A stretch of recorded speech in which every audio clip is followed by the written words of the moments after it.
As many of you know, I've acquired an SY99, which completes the set of 3 big boards from the SY range. So I've now got a 77, an 85 and a 99.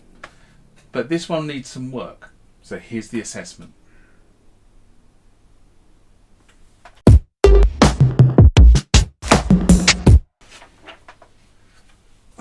The SY99 was Yamaha's flagship synth. It took over from the previous flagship synth, which was the 77. And many people would say, well, what about the 85? Well, the 85 actually came out after this and was a different type of synthesis. Okay, it wasn't so much a synthesizer as a roppler in terms of how it generated its synth. And people are probably going to jump on me for that one. But this generated synthesis, or could take samples to generate synthesis, whereas the 77 was a pure synthesizer and the 85 was probably closer to a sampler than it was to a synthesizer. Anyway, this synthesizer actually represented quite a significant upgrade from the 77, apart from the obvious dimensional changes between the 77 and the 99. Obviously it's bigger, more keys, but other than the dimensional changes, there are quite a few differences under the bonnet of the 99 that make it a significant upgrade to what the 77 gave you. And I've got to be brutally honest, until I actually got hold of one of these and started doing the research, I didn't realise what those differences were. And I'm not going to do a in-depth video on the differences in this particular video. This video is going to be just purely assessing this 99 and what do I need to do to it to try and bring it back to rude health. So in terms of the differences between the 77 and the 99, I'll cover that off in a different video. So if you're expecting that to be part of this video, it's not. This is just going to be me looking at this particular board and making an assessment about what do I need to do to bring this thing back to full operational health. Remember, like, comment, subscribe to the channel. Go over to Instagram and follow me there. Go over to Facebook, follow me there. That's where the normal notices are. And consider becoming a Patreon.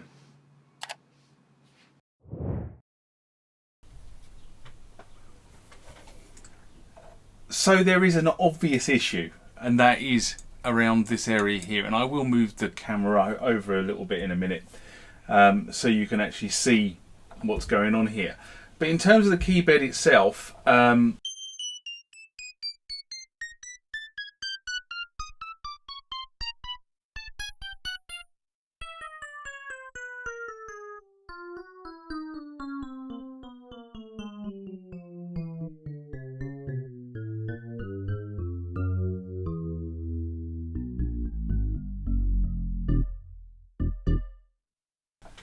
as you can hear, every key fires. And I've also, let me see if I can find a string sound.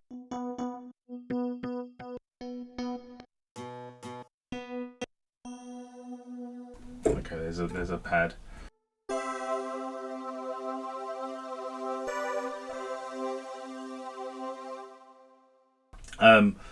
Aftertouch is working on this. It's not really coming across on that particular. Let's see if I can find something else.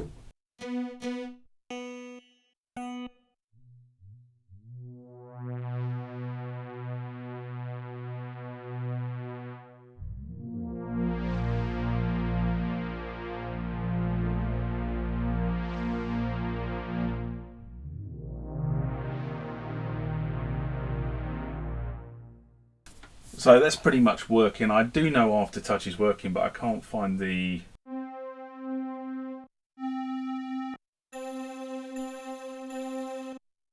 I can't find the patch I was using to test it the other day. Not all the patches have Aftertouch engaged.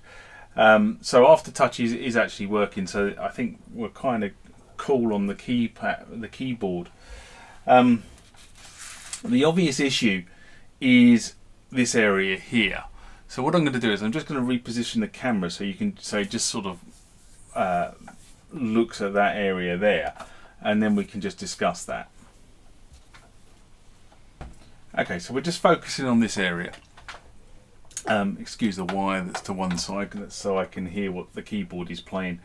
But obviously this key here is obviously not functioning properly, but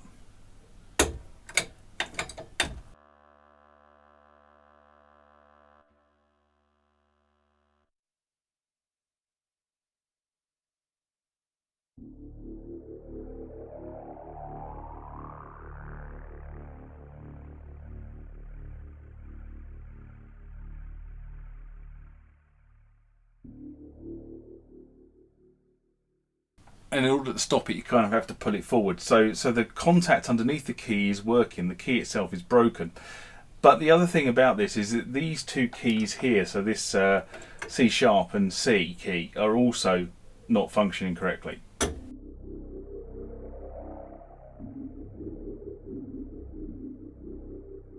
So there's obviously something broken underneath that, because they're the sound is not clean, and sometimes when I've been playing around with this, I'm getting both C sharp and C playing rather than just one or the other. So there's definitely some damage in this area, so that's probably one of the biggest areas that's going to have to be looked at. Now, the interesting thing about this is there's no telltale marks anywhere here or anywhere above the key itself that actually would indicate that it's been dropped or something. In fact, there's no damage on the case at all.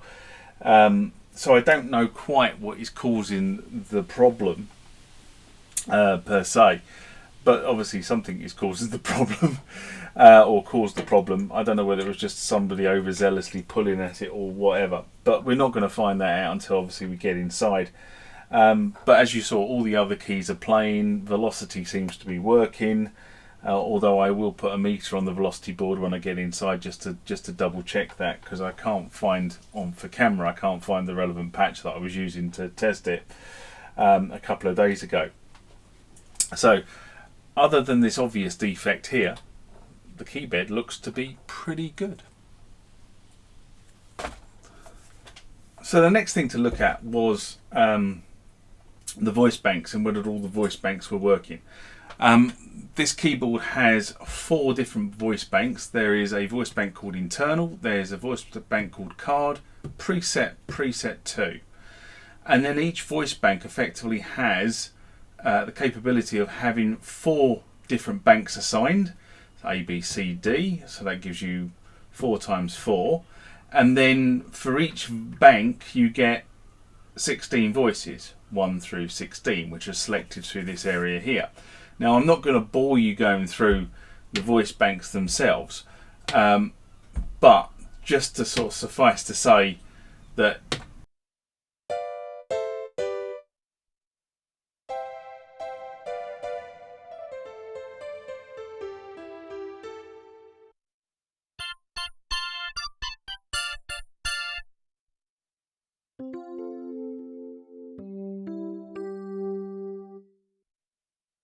each one of the banks is populated, except for the card. And the reason why the card is not populated is because I don't have any cards inserted into these 2 slots over here, which is where it would read the data from. So, looking through this, I think we pretty much have, what is that, 16 times 4, so it's 64 per bank, and then 3 banks are populated, 1, 2, 3, gives us 192 voices potentially can be stored on this synthesizer. Now, I do have to say I've been through these voice banks, and there seems to be a lot of samey voices in there, which kind of tells me that these voice banks aren't set to factory, because there's not enough difference between the voices in the voice banks. I think that somebody at some point has overwritten it, and I suspect they've overwritten it to do with the fact that there is this multi here which is called Gregor, and that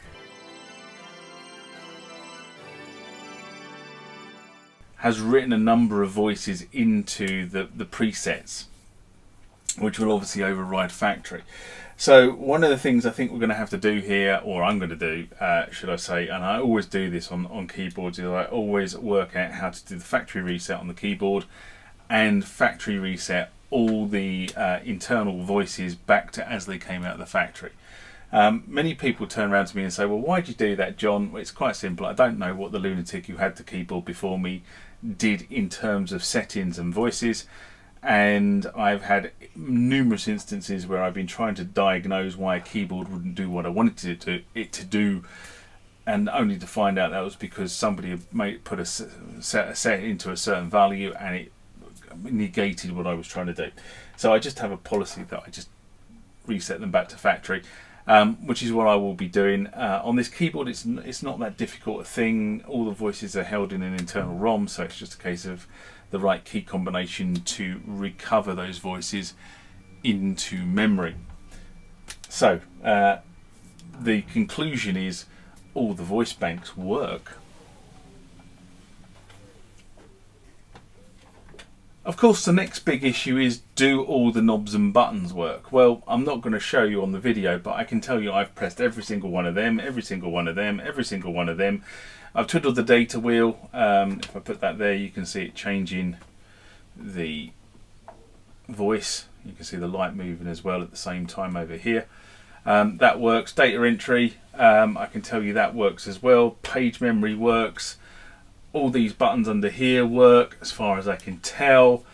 I have actually recorded something into the sequencer. I'm not going to play it because it's rubbish, but I have actually done that, so I know that the sequencer buttons are working. The only thing I haven't really tested is fade 2 here, purely because I haven't had anything plugged into output 2 and I haven't routed anything to output 2. Again, going through the buttons at the top here, obviously voice, multi, they work, pattern works, utility works, that works as well, the effect bypass, which I actually think is quite a nice feature, so you can all of a sudden, let me find a voice, let's try that one.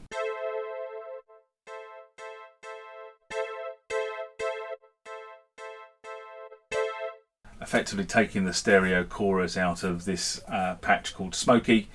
You can hear the change in the tone. I quite like that feature. The fact you can just do that in one keystroke. Very, very useful. So, and the other thing is, there's very little raspiness in the faders, so that's really cool. So that main output fader looks to be relatively good for a 30-year-old machine. Whether it's been replaced in the past, no idea, but we'll find that out when we get inside. Also, I've gone through the pitch bend and the modulation and modulation 2. I don't think modulation 2 is set for this particular patch. One of the things, I don't think this is on camera, no it's not, so but when you look at modulation 2 needs to be set in a mid position, right, whereas modulation 1 needs to be set as, in a down position.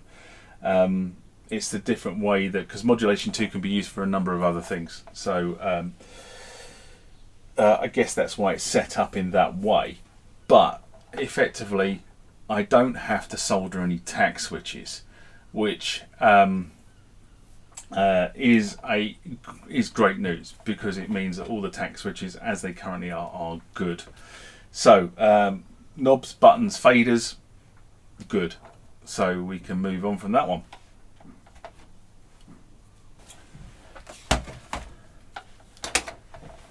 Okay, the next one we move on to is under the utility menu. I've got to remember where this is now. Is it system? Yeah, system, and it's number 6. So like that, and then you press enter to get into that.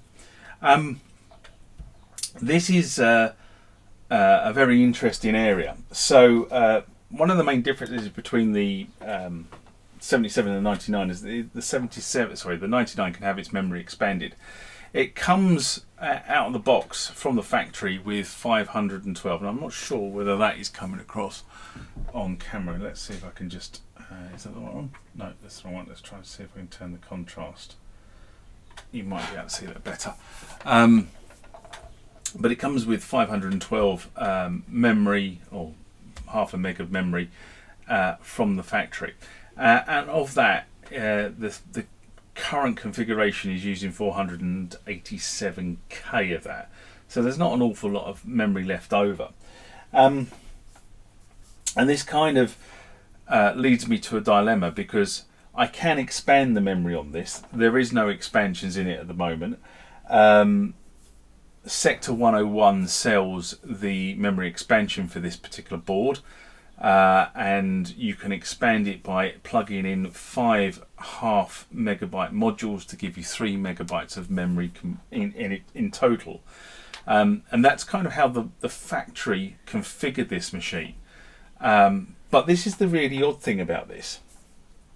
So I can buy 5 extra half meg memory modules, and they just plug into the board to give you that 3 meg of memory.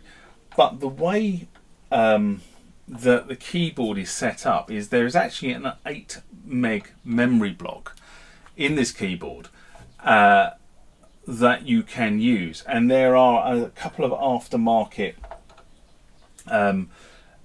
solutions that allow you to take this half meg up to a full 8 meg of internal memory. And the dilemma is that the Yamaha solution, or the Sector 101 solution, which is effectively duplicating the Yamaha solution, will give you 3 meg without having to do any soldering. The other solutions, effectively you start soldering wires onto ICs to create the 8 meg of additional memory. Now, what I don't know at the moment is which way I'm going to go with this. I definitely am going to expand the memory. Whether I'm going to put just 3 meg of memory into it, or whether I'm going to go for the full 8 meg, I don't know at the moment. I've still got a lot of research to do on what is better, what is the better option. It is a bit of a dilemma, how much I should upgrade this. Logic says I should probably just put the 3 meg in it, but it would be so much better if I had 8 meg in it. But then again, I've got to also work out what am I going to use that 8 meg for. This machine has the advantage that you can actually load samples much the same as you could with the SY85 into this machine, and use those samples effectively to trigger. And I haven't got into the sort of the whys and wherefores of how you do that. That would be some research and some playing around further down the line. But for this moment, it has base memory. I am going to upgrade it. That will be one of the videos, me upgrading the memory. Just don't know at the moment what route I'm going to go down.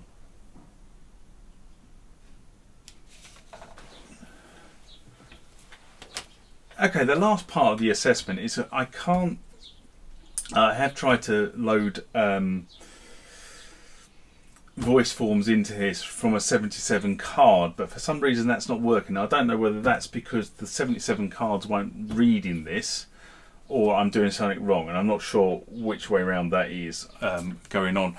So I've left that kind of for the moment until I work that out. But the next biggest thing, and really one of the bigger Achilles heels on these machines, is the disk drive. And it's kind of common across all machines of this age that have these disk drives in that by the time I normally acquire the synth, the disk drive has packed up and is broken.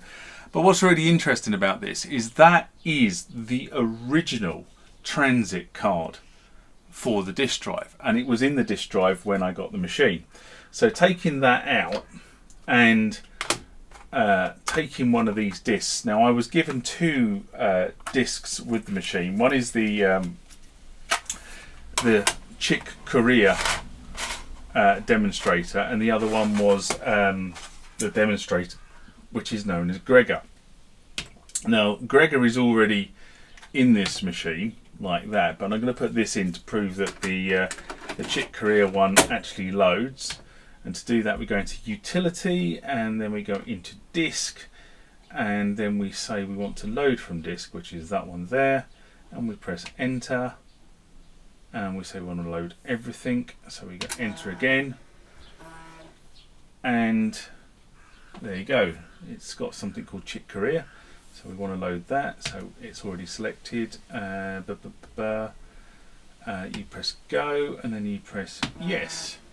It's a bit of a long-winded way to load it, but that's effectively what you do, and you can probably hear the microphone is probably picking up the disk noise. And by the way, this is not particularly fast.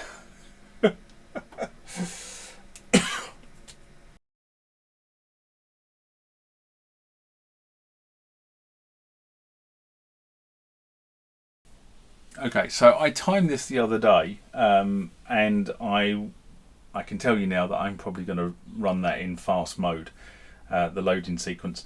But I timed it the other day, and it was somewhere between 1 minute 30 seconds and 2 minutes to load this particular song in.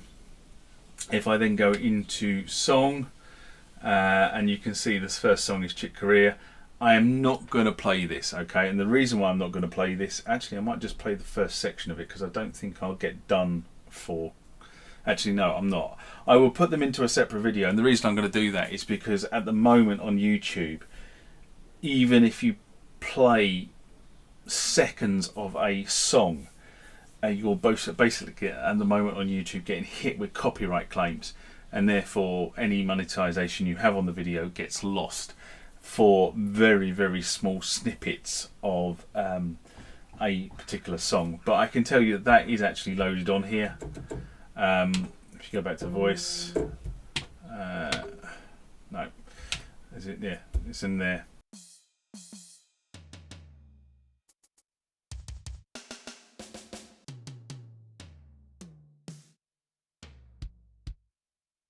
I tell you what is really interesting about this. I noticed this the other day when I was running through the sound banks. Is normally on a keyboard you quite often find that the bass drum is on the C note, and it's not. On this particular implementation, the bass drum is on the A note and the G note. There you go, just something really interesting. But the disk drive loads, you can see it's loaded the Chick Corea. If I go into multi now, that's no longer Gregor, it's now Chick Corea.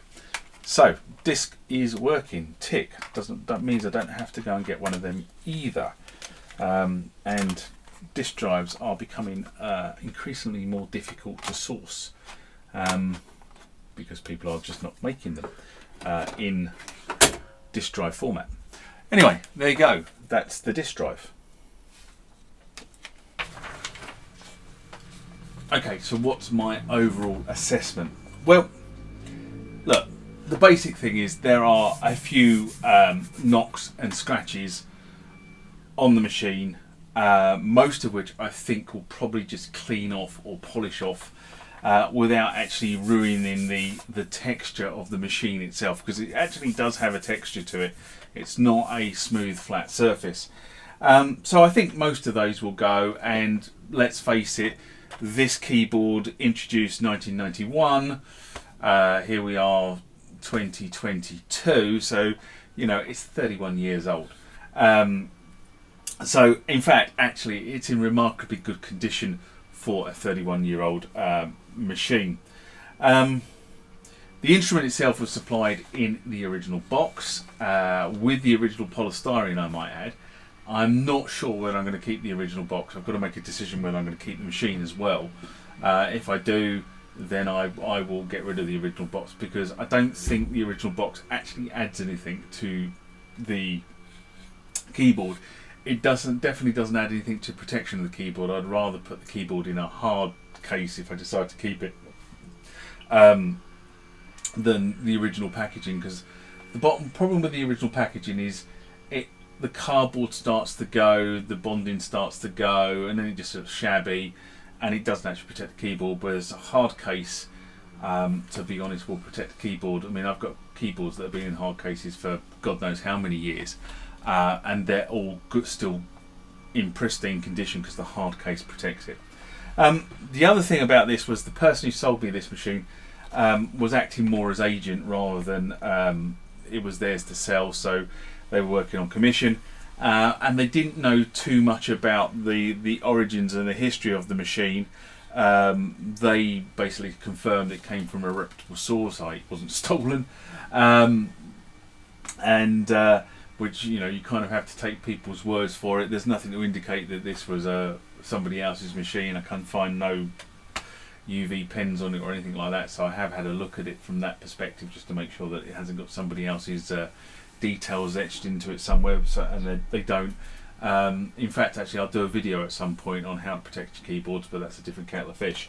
So I don't know too much about the history of this synth, apart from the fact, as I said, I think it's actually come to me in reasonable condition, and I'm really happy with the price that I paid for this particular machine. So there you go. That's the assessment piece done. Next we get into actually fixing and doing. And on that note, I'm going to say live long and prosper. Bye bye.